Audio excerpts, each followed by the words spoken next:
Doc Allen Lindemann. Doc, what's going on, man? How are you? We're doing really well here. And Neil, I have three guests today. This one is 3 days old, born on Wednesday. This one is 5 days old, born on Monday. They're pea chicks. And of course, you can see the chicken chick on my shoulder up here. So you have That's where I all. like to go.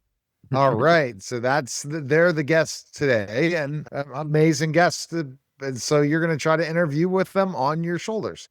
Yep. Today's topic is the problems with untreated bladder infections and menopause. What are some complications of untreated genital urinary symptoms of menopause, otherwise known as GSM?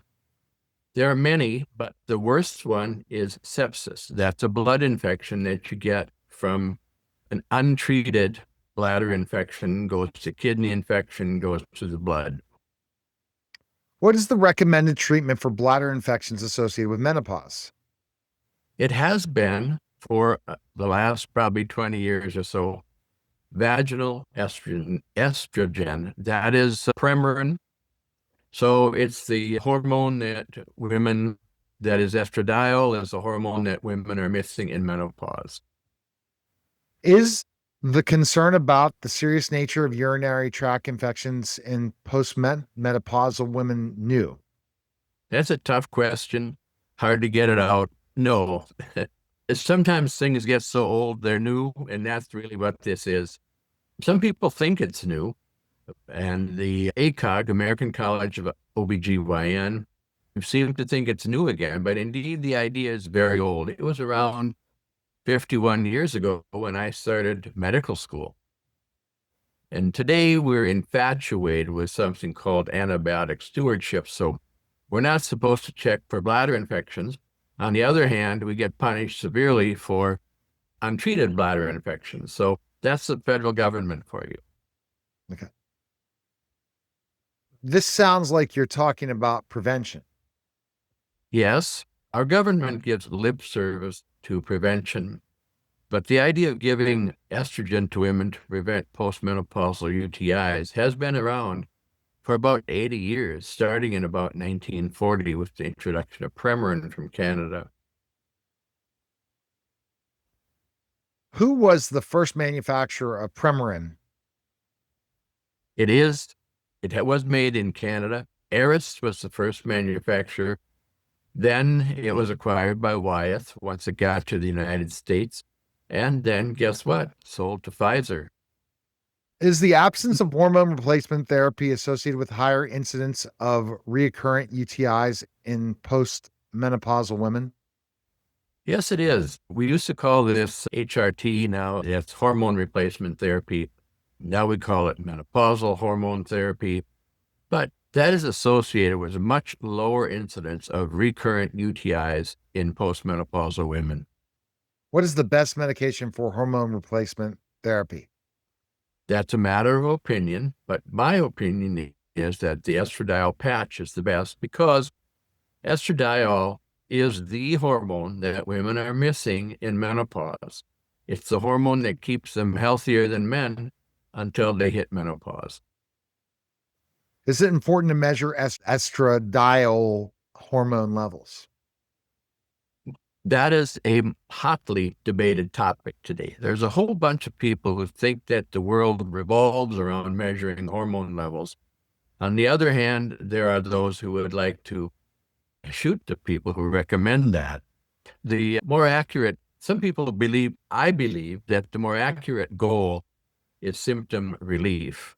So you treat the symptoms and you treat till the symptoms are gone. What kind of symptoms would you treat with hormones? Hot flashes or flushes, some people say, night sweats, sleep disorders, skin disorders, and of course, bladder skin disorders. So in addition to increasing UTIs that go along with hormone-deprived skin of the bladder, there are also symptoms like urgency, frequency, and sometimes urinary retention. And then there's something called interstitial cystitis, which is a very bothersome condition where the inflammation occurs in the muscle of the bladder. That's why they call it interstitial. What can pap smears be Can pap smears be abnormal due to atrophy or hormone deficiency? Absolutely. We've been battling that for as long as I've been around and probably a little bit longer. There's something called ASCUS, or atypical squamous cells of undetermined significance. Those things are absolutely nothing new. The treatment most often recommended would be vaginal estrogen cream, which is very expensive. Pap smear screening is supposed to stop after age 65 if there is no history of cervical cancer, precancer, or recent HPV. Are there any indications for checking estrogen levels in the blood while on hormone replacement? Yes, that's a very much debated topic. I think that it's extremely important to treat the symptoms. And if you do that, I think I make the assumption that if you treat the symptoms, the actual level in the bloodstream is irrelevant because the symptoms are gone. And I think that means that the hormone levels are right. Are there recommendations for treating genital urinary symptoms in menopause generally recommended? Things are changing. There's the only thing we say that is constant is change. So treatment of menopause and menopause symptoms has been controversial ever since 2000 and the WHI report that really castigated hormone replacement therapy. The irony is that ACOG, the American College of OB-GYN, after many years of recommending against hormone replacement therapy, with few exceptions, seems now to be in favor of recommending treatment for menopause, especially for menopause bladder symptoms. And the treatment would be with hormone replacement therapy or menopause hormone therapy. All right, best place goes worlddocallen.com and pick up Pregnancy Your Way, available today on Amazon. Thanks, Doc. Thanks, Neil. And the babies were quiet for most of the show. That was the Royal Doc Allen podcast, guys.